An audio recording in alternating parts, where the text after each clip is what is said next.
پر لطف گزار سکوں۔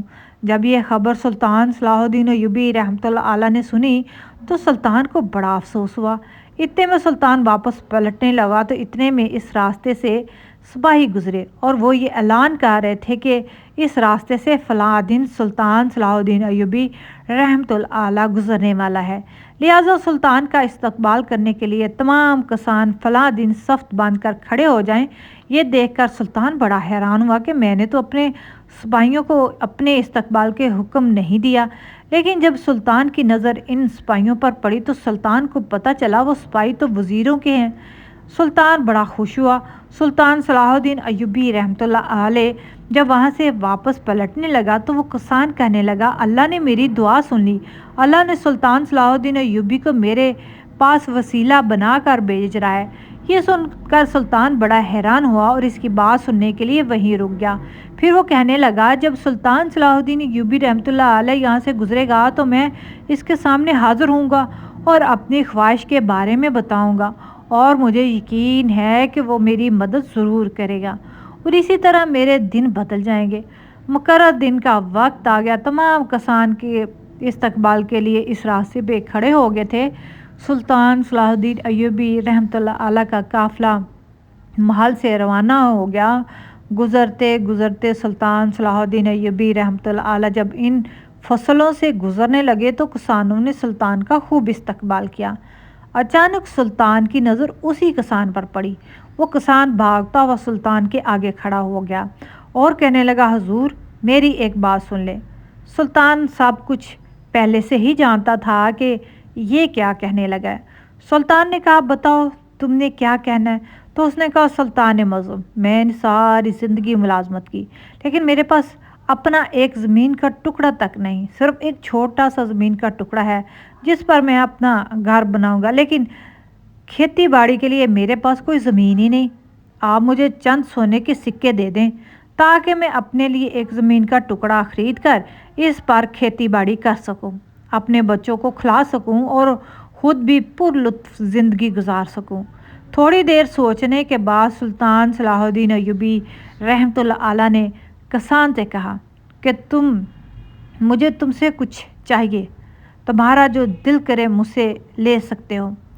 جب یہ بات اس کسان نے سنی تو وہ بڑا پریشان ہو گیا، دل میں سوچنے لگا کہ میں تو سلطان صلاح الدین ایوبی رحمۃ اللہ سے بڑی امیدیں لگائے بیٹھا تھا اور یہ خود مجھ سے کچھ مانگ رہا ہے۔ اتنے میں سلطان صلاح الدین ایوبی رحمۃ اللہ علیہ نے اس سے مخاطب ہوئے اور کہا، بتاؤ کیا سوچ رہے ہو؟ تو اس کسان نے اپنی جیب سے ایک تھیلی نکالی، اس میں چاندی کے سکے بھرے ہوئے تھے۔ سلطان صلاح الدین ایوبی رحمۃ اللہ علیہ کو اس نے وہ چاندی کی تھیلی دیتے ہوئے کہا، حضور آپ اس میں سے تیسرا حصہ چاندی کے سکوں کا نکال لیں اور باقی دو مجھے دے دیں۔ سلطان اس سے تھیلی لی اور اس میں سے تیسرا حصہ نکال لیا، باقی تھیلی اس کو واپس کر دی، اور اب سلطان صلاح الدین ایوبی رحمۃ اللہ علیہ نے قافلے کو دوبارہ چلنے کا حکم دے دیا۔ وہ کسان پریشانی کی حالت میں گھر واپس لوٹ آیا کہ اب چاندی کے سکے جو موجود تھے وہ بھی اس میں سے آدھے ہو گئے اور اس میں سے سلطان نے لے لیے۔ میرا تو خواب چکنا چور ہو گیا۔ اس نے اپنی بیوی کو وہ تھیلی دیتے ہوئے کہا کہ اس کو سنبھال کے رکھ لو، کہیں واپسی پر پھر سلطان گزرے اور مجھ سے باقی بھی چاندی کے سکے لے لے۔ اس کی بیوی نے کہا، مجھے دے دو، میں رکھ دیتی ہوں۔ اس کسان کی بیوی جب وہ تھیلی سنبھال کر رکھنے کے لیے گئی تو اچانک اس کے چیخنے کی آواز آئی۔ کسان دوڑتا ہوا اس کے پاس گیا اور کہا، تم نے چیخ کیوں ماری؟ تو اس نے کہا، اس تھیلی میں سے ایک نقشہ نکلا ہے اور اس نقشے کو دیکھ کر مجھے لگ رہا ہے کہ یہ کسی خزانے کا نقشہ ہے۔ جب سلطان نے اس نقشے کو اچھا طرح سے دیکھا تو وہ بڑا خوش ہوا اور کہا، یہ نقشہ تو کسی خزانے کا لگتا ہے، اور وہ اس نقشے کی مدد سے اس خزانے کی طرف اس نے اپنا سفر شروع کر دیا اور چلتا چلتا ایک جنگل میں جا پہنچا، اور اس نقشے کے مطابق تقریباً وہ خزانے سے ٹھیک 1 میل دوری پر تھا۔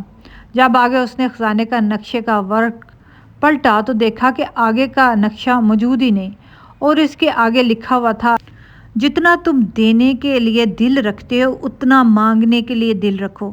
جب یہ بات اس نے پڑھی تو اس کے پیروں تلے سے زمین نکل گئی۔ وہ سوچنے میں مصروف ہو گیا کہ آخر اس بات کا کیا مقصد، لیکن تھوڑی ہی دیر میں اسے سلطان کی بات سمجھ میں آ گئی۔ وہ بڑا پچھتایا کہ اگر میں نے اس وقت سلطان کو سارے چاندی کے سکے دے دیے ہوتے تو سلطان بھی مجھے سارے کا سارا نقشہ دے دیتا اور میں وہ خزانہ حاصل کر لیتا، لیکن مکمل نقشے کے بغیر تو ساری زندگی گزر جائے گی، پھر جا کر وہ کہیں سے خزانہ ملے گا۔ اور اسے سلطان صلاح الدین ایوبی رحمۃ اللہ کی بات سمجھانے کا انداز بڑا پسند آیا۔ اسی سوچ میں اس کی نظر اچانک ایک جھونپڑی پر پڑی تو وہ اس جھونپڑی کے پاس گیا تو دیکھا کہ اس میں ایک بوڑھا بزرگ ایک خستہ حال میں جھونپڑی میں رہ رہا تھا۔ کسان نے پوچھا کہ تم کسی گاؤں یا قصبے میں کیوں نہیں رہتے؟ تم یہاں ایک جنگل میں اکیلے کیسے رہتے ہو؟ تو اس نے کہا میرے پاس کوئی زمین نہیں جہاں میں اپنا مکان بنا سکوں، اس لیے میں یہاں جنگل میں اکیلا رہ رہا ہوں۔ اور وہ کسان سلطان سے متاثر ہو کر اسی وقت اس نے وہ بھی زمین کا ٹکڑا اس بزرگ کو دے دیا جس کے پاس اپنی جھونپڑی لگانے کے لیے بھی زمین موجود نہیں تھی۔ جب یہ بات سلطان کے جاسوسوں نے سلطان کو دی تو سلطان مسکرانے لگا اور کہا وہ بزرگ کوئی غریب نہیں بلکہ میرا ایک وزیر ہے، اور میں نے صرف اس لیے اس بزرگ کو اس کسان کے پاس بھیجا کہ اگر اس کے دماغ میں میری بات بیٹھ گئی ہوگی تو میں اسے سارا نقشہ دے دوں گا اور میرے بچپن کا چھپایا ہوا خزانہ وہ وہاں سے نکال لے گا۔ علی بن سفیان نے کہا حضور وہ کون سا خزانہ ہے؟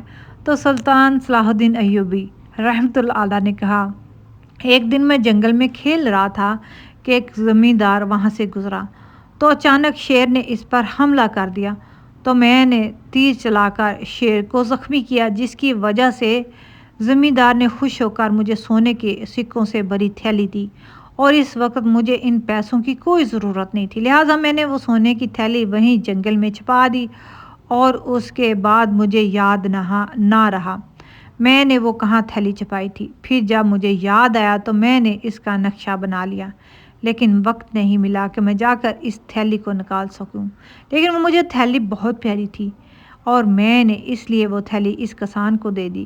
اس کے بعد سلطان صلاح الدین ایوبی رحمۃ اللہ علیہ نے اس کسان کو اپنے دربار میں بلایا اور اس تھیلی کا مکمل نقشہ دیتے ہوئے کہا کہ اگر تم وہ زمین کا ٹکڑا اس بزرگ کو نہ دیتے تو کبھی بھی یہ سونا حاصل نہیں کر سکتے تھے، اب اس سونے سے تم کئی ٹکڑے زمین کے خرید سکتے ہو۔ وہ کسان سلطان صلاح الدین ایوبی رحمۃ اللہ سے بہت متاثر ہوا اور پھر وہاں سے چلا گیا۔ دوستو، سلطان صلاح الدین ایوبی رحمۃ اللہ نے کے اس واقعے سے ہمیں بھی یہ سبق ملتا ہے کہ جہاں ہم مانگنے کے لیے بڑا دل کر لیتے ہیں وہاں ہمیں دینے کے لیے بھی اپنے دل کو بڑا کرنا چاہیے، کیونکہ سخی کبھی غریب نہیں ہوتا۔